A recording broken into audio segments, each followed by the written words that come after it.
Hello? Saan tayo magkita?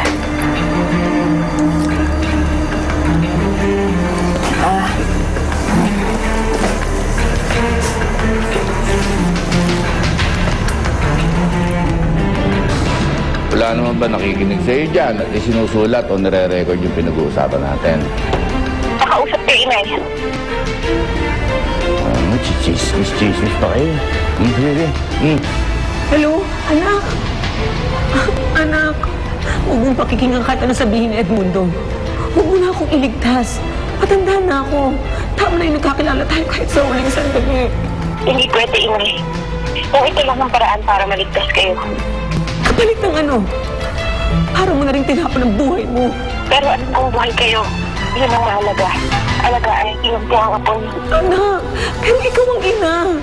Pinibigay ko po sa inyo ang pagkakataon na maalagaan siya kung paano niyo ka sana inalagaan kung hindi tayo nagkahiwalay. Anak.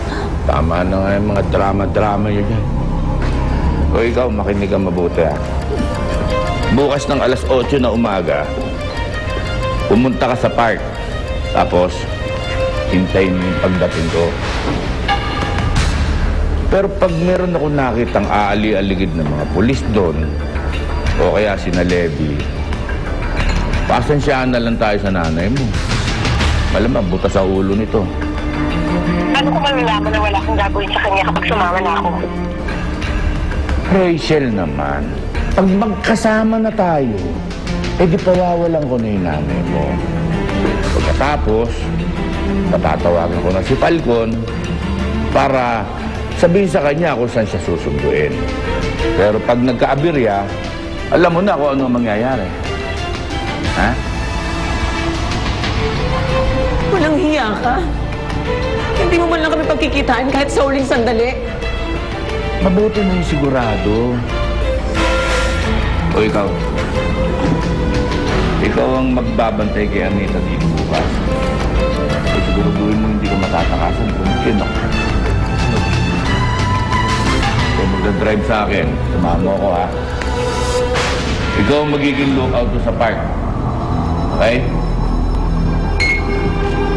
Pagdating ng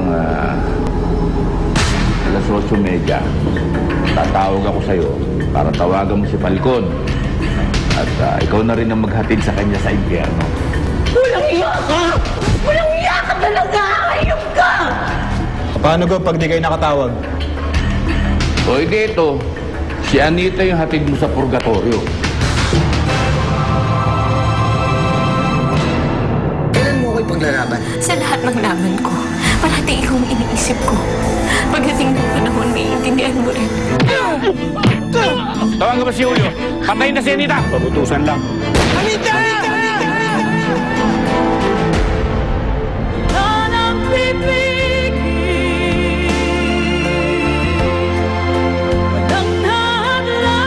You've just witnessed the heartbreaks and challenges in Gumapang Ka sa